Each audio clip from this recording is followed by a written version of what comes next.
Salut à tous, bienvenue sur ma chaîne YouTube, je suis Kim et aujourd'hui j'avais envie de lire des livres romances pour le mois de février, pour la Saint-Valentin, puis aussi parce que j'avais besoin de me gâter parce que janvier n'a vraiment pas été facile niveau lecture, je suis loin d'avoir tombé sur des coups de cœur et c'est ce que j'espère retrouver dans cette petite liste que j'ai méticuleusement recherchée.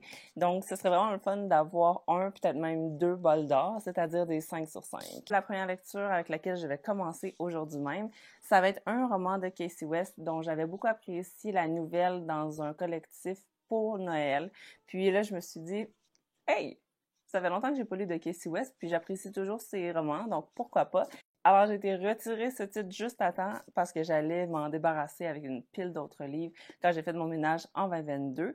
Donc, je suis vraiment contente qu'il ait finalement échappé à la grande purge. Et donc, Casey West, si vous ne savez pas, elle écrit souvent des romances que c'est vraiment doux, mais c'est vraiment long, dans le sens que le gros du roman, c'est le chase. Donc, le will they, won't they, est-ce qu'ils vont finir ensemble? On sait que oui, mais c'est vraiment de voir les complications puis les obstacles qui se dressent sur leur chemin. Donc, j'aime vraiment toujours ça. La seule chose que je trouve toujours un petit peu que je pourrais qualifier de coït interrompu, c'est que souvent ces romans finissent dès que les personnages se mettent ensemble. Donc moi, je trouve que je reste un peu sur mon appétit. Je me suis habituée après 3-4 livres que j'ai lus d'elle, mais quand même, je me suis dit que ça allait être le parfait premier roman de cette liste-ci, puisque c'était le roman un peu préliminaire. Donc on commence, puis là, on va être sur notre fin, puis on va pouvoir lire une autre romance qui sera Love and Other Words par Christina Lauren. Donc, c'est le deuxième que j'aimerais lire. Évidemment, ce cover-là est vraiment plus beau que celui de la version hardcover que je vais vous mettre juste ici. C'est juste, il n'y a rien de spécial qui se passe. Versus celui-là, c'est toutes les choses que j'aime dessus. À part Autobiographie que j'avais pas apprécié plus qu'il faut, je n'ai lu aucun autre roman de Christina Lauren. Et donc, ça va être vraiment plaisant et intriguant de voir si je vais beaucoup plus accrocher sur celui-ci. Je pense que oui, parce que ça se trouve à être un des préférés de la plupart des gens qui aiment cette autrice-là. Donc, à voir. Ça met en scène des adolescents, puis je vais vous faire le résumé au fur et à mesure que je les lis. Pour le prochain livre, j'avais envie qu'il y ait au moins un des 4 livres qui soit en français parce que j'essaie toujours d'avoir un petit peu de diversité quand je fais une liste de lectures comme ça. Et donc, j'ai trouvé Jane Austen, Raison et Sentiment. Évidemment, j'essaie d'en trouver un que j'avais déjà sur mes étagères et j'ai quand même été surprise de voir qu'il n'y a pas beaucoup de romances en français que je possède. Donc, ça va être Raison et Sentiment, un classique de Jane Austen. Et finalement, le dernier roman de cette liste avec lequel j'aimerais terminer ce vlog lecture, c'est, je pense, un choix gagnant, puisque cette autrice-là avait figuré à plusieurs positions de mon top 10 de fin d'année. Vous irez le voir si ce n'est pas déjà fait. Et c'est bien sûr Taylor Jenkins Reid avec After I Do, qui se trouve être aussi sur ma liste de MH Tapal 2023. Donc, ça veut dire que je cocherai en plus une case. Alors, voici les 4 livres qui vont être sur ma table de chevet dans les prochains jours. Si ça vous intéresse d'avoir mon avis sur ceci, restez avec moi. Puisqu'il y en a quand même beaucoup, je ne sais pas à quelle fréquence je vais faire des updates lecture, mais au minimum, vous allez avoir mon avis final et mes notes, évidemment. J'ai vraiment bon espoir de trouver au moins un gros coup de cœur parmi cette liste-là. J'espère évidemment tomber en amour avec chacun d'entre eux. Donc, à suivre!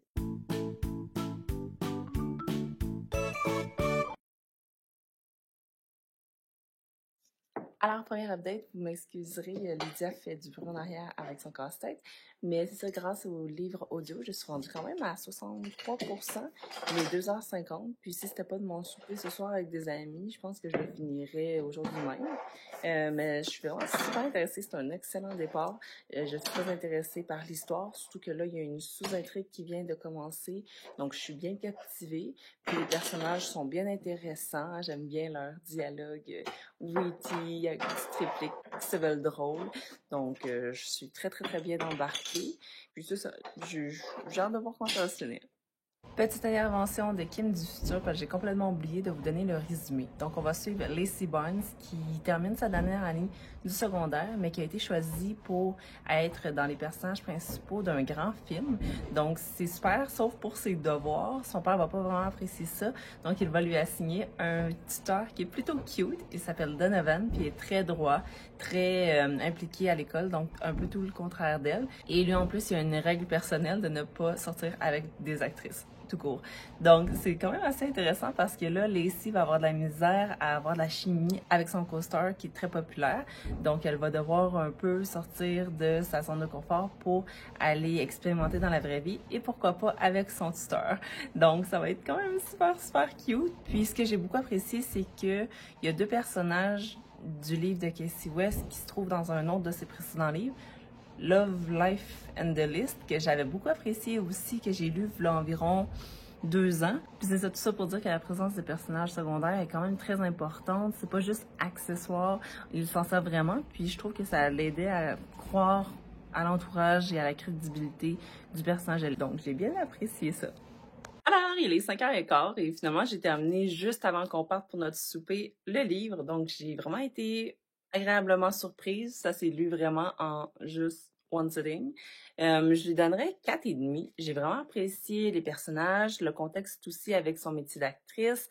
Je trouvais que les struggles qu'elle avait, ils étaient très crédibles. Puis, j'ai embarqué aussi dans la petite intrigue sur le côté. Jusqu'à la dernière minute, j'étais pas trop sûre c'était qui. Donc, ils m'ont vraiment bien fait chercher. Donc, j'étais vraiment contente qu'elle n'avait pas où ce que je pensais. Puis finalement, une des raisons pourquoi j'ai donné une forte note, c'est parce que, comme j'ai dit au début, avec Casey West, je m'attends à ce que l'histoire se termine dès que les deux personnages principaux se sont rendus compte qu'ils s'appréciaient et tout ça. Mais là, ça a été un peu plus loin. Puis elle était quand même différente, cette histoire-là, comparée aux autres romans qu'elle fait d'habitude. Donc, j'ai bien apprécié. Donc, un généreux 4,5. C'était vraiment super agréable.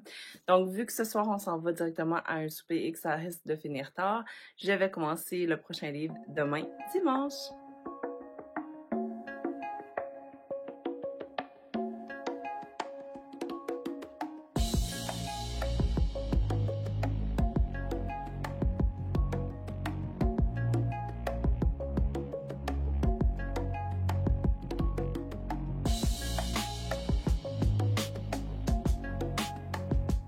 Alors, je suis présentement au travail. Nous sommes lundi, donc la journée 2 de ce livre 2.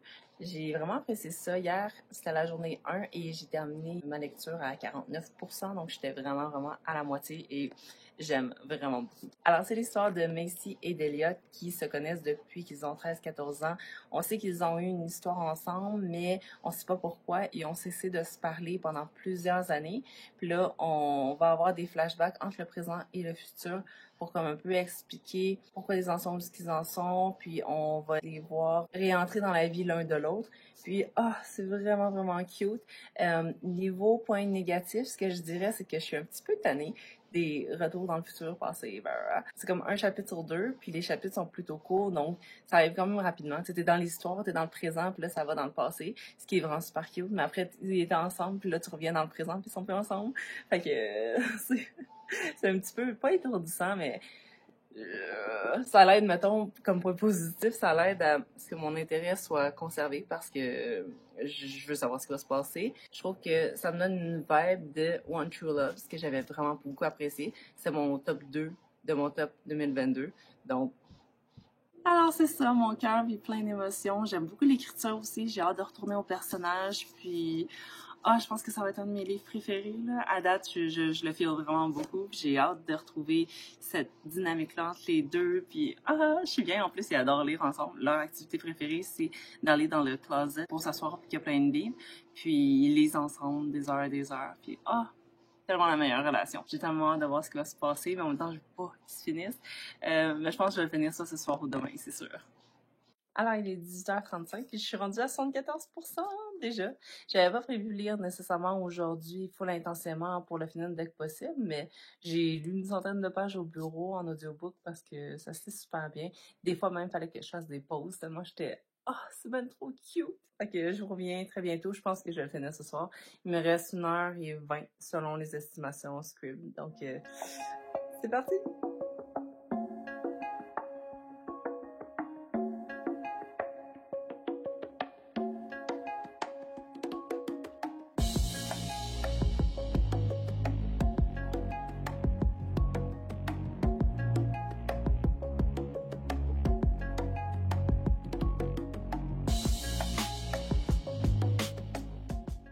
Alors, on est quelques jours dans le futur, on est présentement mercredi. J'ai essayé de vous tourner une update hier de mon appréciation du livre que j'avais terminé, mais j'étais au bureau puis on entend vraiment le bruit des machines, comme pire que le clip que j'ai fait l'autre jour. Donc, j'ai décidé de le retourner aujourd'hui. Alors, Love and Other Words, c'est définitivement un nouveau favori. Je l'ai dévoré, j'ai vraiment adoré ça. C'est un petit peu plus adulte que ce à quoi je m'attendais.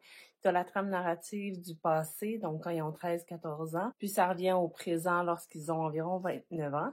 Puis ça, il y a des scènes épicées auxquelles je ne m'attendais pas, ni en quantité, ni en détail, donc j'ai été agréablement surprise. Je sais pas si ça a plu à tout le monde, mais personnellement, ça a fonctionné avec moi. Donc, j'ai bien apprécié en général l'écriture, comment c'était détaillé.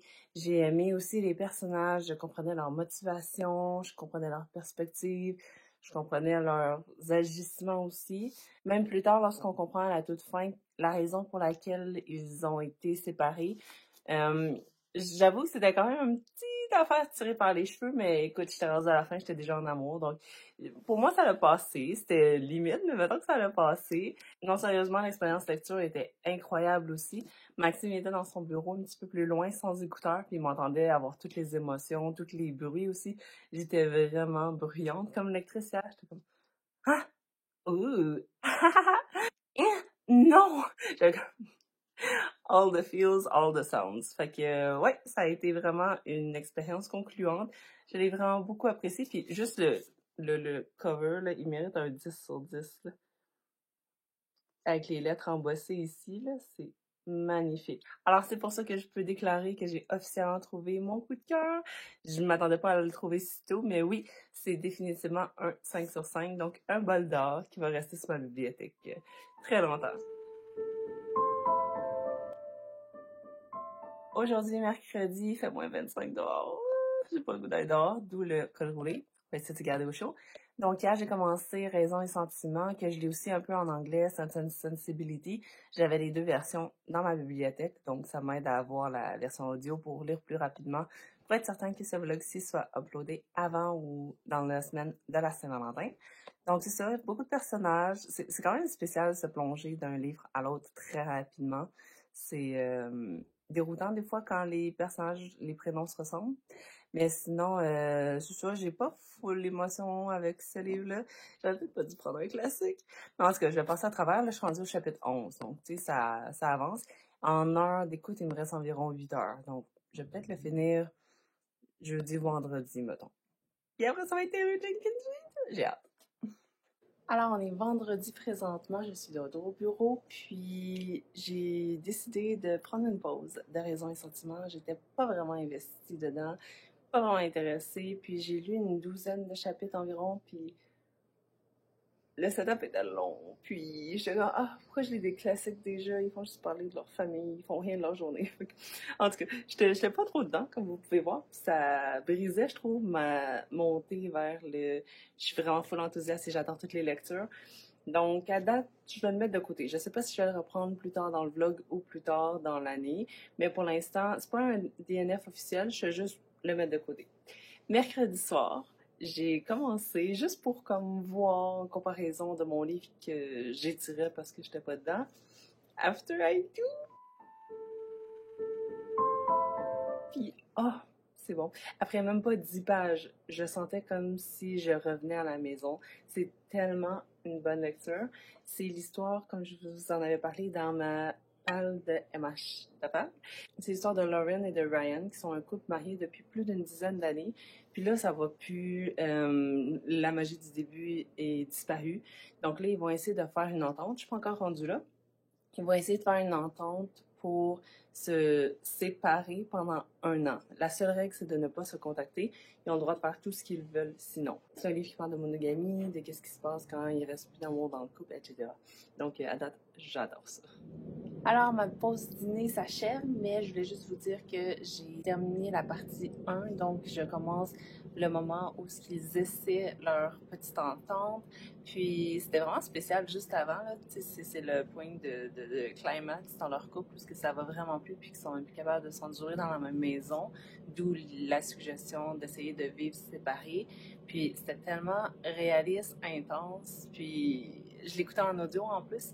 Fait que je me sentais comme si j'avais pas d'affaires là, comme quasiment mal à l'aise quand ils se chicanaient, puis c'est ça, fait que hyper réaliste, tellement engageant aussi, on veut savoir qu'est-ce qui va se passer, on veut savoir comment qu'ils vivent ça chacun de leur côté, c'est excellent.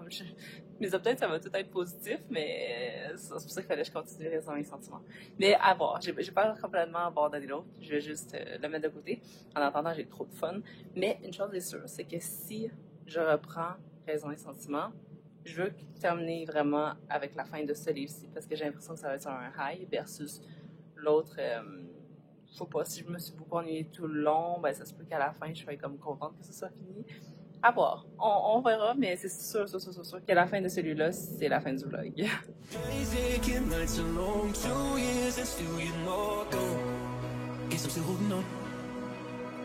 Drag my name through the dirt, somehow it doesn't hurt though. Guess you're still holding on. You told your friends you want me dead and said that I did everything wrong, and you're not wrong. Well, I take all the vitriol, but not the thought of you moving on. 'Cause I'm not ready to find out you know how to forget me. I'd rather get out. Hier, j'ai interrompu ma lecture à la page 218, donc à environ 64%, ce qui me laissait pour aujourd'hui au moins 118 pages à lire. Puis là, c'est ça, je suis dans la 4e partie, donc je finis aujourd'hui, je veux trop savoir ce qui va se passer. Puis, petite update sur... Désolée. Sur Sense and Sensibility, j'avais le cover en français, mais je l'avais en anglais-français. Bref, je pense que je vais le mettre de côté. Je suis vraiment pas dans le mood. Je veux trop finir l'autre, puis je veux vraiment que ce vlog-ci, ce soit juste des lectures coup de cœur. J'en ai trouvé 2, puis je m'en vais sur un 3e. Donc, celui-là, je pense que je vais avoir une opportunité de le lire plus tard avec un groupe de lecture, peut-être. Donc, c'est pour ça que je vais le mettre de côté, je pense. Je suis pas dedans, puis je suis trop attachée à Lauren puis Ryan. J'ai vraiment hâte de voir comment ça va finir. Parce qu'elle est vraiment bonne pour brouiller nos pistes. C'est peut-être un petit spoiler, mais en ce moment, je sais pas vers quoi elle va pencher, comment ça va finir, parce que ça pourrait aller dans plusieurs directions. Donc, je préfère rien dire pour pas trop en révéler, mais j'ai hâte de finir ma lecture. Bon, là, j'achève. Il est comme 14h30. Je suis vraiment sur les derniers 1000, puis je suis à fond dans l'histoire plus que jamais. Puis, en fait, c'est pas mal constant tout le long. Mais c'est ça, j'aime à quel point il y a une grosse distribution, un gros cast de personnages. Puis, ils ont toute l'importance. Chacun a leur perspective selon ce qu'ils ont vécu dans la vie, selon leur contexte. Puis, j'aime tellement qu'il y a une certaine représentation de quelqu'un qui veut pas d'enfant, quelqu'un qui est bien célibataire, quelqu'un qui est plus traditionnaliste. Fait que j'aime que tous les points de vue soient quelque part représentés. Fait que ça, c'est super. Puis, je veux pas trop en dire, mais oh mon Dieu, ça me fait tellement réfléchir. Je pense que c'est un de mes Taylor Jenkins Reid préférés. À date, mes préférés, parce que je les ai tous pas mal bien appréciés. À date, mes préférés, c'est Malibu Rising, One True Loves, puis il y aurait celui-là qui figure dans les top parce que j'aime beaucoup ça. J'aime beaucoup ça.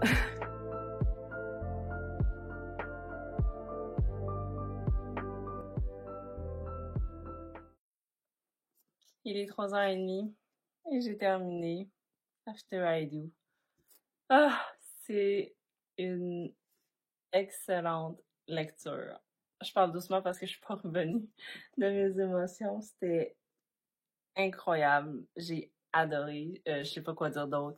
Je comprenais les personnages, je comprenais leur motivation. Je comprenais que la résolution finale, c'était pas juste est-ce que oui, ils vont venir ensemble ou est-ce que non, ils ont décidé qu'ils étaient passés à autre chose dans leur vie. C'était pas juste oui ou non, c'était vraiment plus une question de cheminement avec les choses qu'ils ont réalisées, puis les choses qu'ils veulent changer ou pas dans le futur en ce qui concerne ce à quoi ils s'attendent d'une relation. Fait que ça, j'ai adoré ça, à quel point on comprend vraiment les décisions qui ont mené à leur choix final. C'était comme tout un processus d'événements, de choses qu'ils réalisent, puis je veux pas vous dire la fin, évidemment, puis j'espère vous mettre ça le plus flou possible, mais j'ai adoré ma lecture. C'était sans contredit un 5 sur 5. C'était un bol d'or. Je l'adore. Puis ça va être une de mes lectures préférées de l'année. J'en suis convaincue. Alors, en conclusion, merci d'être resté jusqu'à la fin dans cette recherche de coup de cœur. J'ai adoré toutes les lectures que j'ai faites. Puis pour Raison et Sentiments, ce n'est que meilleure chance la prochaine fois. Je l'abandonne pas complètement, mais je vais attendre un moment où je vais être plus dedans. Là, en ce moment, j'étais dans une certaine vibe, une certaine ère, et celui-là fitait pas exactement. Donc, je préférais le mettre de côté pour mieux le reprendre que de gâcher mon expérience lecture et de lui donner une mauvaise note. Tout est une question de contexte. Alors, en conclusion, je vous recommande 100% ces 3 lectures, 4,5, 5 et 5. Donc, ce sont de très bonnes notes. J'espère que vous avez apprécié me voir les dévorer parce que je les ai lus quand même assez rapidement. Ce temps-ci, j'avais pas tant le temps de lire, puis je les ai tous lus en une semaine, donc ça l'a très très bien été. En commençant le vlog, j'avais pas nécessairement d'attente en ce qui concerne le temps, je voulais pas me mettre de pression, mais les 3 étaient tellement bons que je les ai lus tous en une semaine. Alors, bonne Saint-Valentin, je vous recommande de mettre ces 3 titres-là sur votre liste de livres à lire dans le mois de l'amour. Personnellement, j'ai vraiment apprécié les leçons que j'en ai tirées de ces 3 histoires-là. Autant que la première, c'était plus dans le divertissement, mais les 2 autres, on allait un petit peu plus loin, de plus en plus en profondeur en ce qui concerne les différentes perspectives sur l'amour, le mariage, les deuxièmes chances. Est-ce qu'on est mieux d'être dans le confort ou on est dans le travail? Un couple, ça se travaille et tout ça. Donc, j'ai vraiment apprécié cette expérience-là, d'essayer de trouver un coup de cœur dans les romances. Je vais assurément refaire cette expérience-là l'année prochaine pour le mois de février également parce que j'ai trouvé quand même 3 coups de cœur. C'est une très très bonne raison. Comme l'année passée, j'avais lu seulement des gros livres au mois de mai, mais cette année, je vais répéter l'expérience. Sur ce, si vous avez apprécié voir mon expérience lecture de ces 3 titres-là, je vous invite à liker la vidéo et à vous abonner si ce n'est pas déjà fait. Retrouvez-moi aussi sur Instagram puisque je publie quand même assez... Je ne vais pas dire régulièrement parce que je publie pas tous les jours, mais assez fréquemment où ce que j'en suis rendue dans mes lectures. Là, pour les besoins de la cause, je n'ai pas mis mes notes en ligne. J'ai juste écrit c'était quoi les titres pour ceux qui étaient curieux et qui me suivaient sur Goodreads. Sur ce, je vais vous souhaiter une très bonne journée de Saint-Valentin. Collez-vous sur les gens que vous aimez, que ce soit votre partenaire, votre famille, vos amis ou vos animaux de compagnie. Appelez quelqu'un si jamais c'est pas possible ou traitez-vous aux petits oignons en pratiquant du self-care, que ce soit un bain moussant, une bonne lecture, une coupe de vin, peu importe ce que vous aimez. Sur ce, on va se retrouver dans une prochaine vidéo. À bientôt! Bye bye!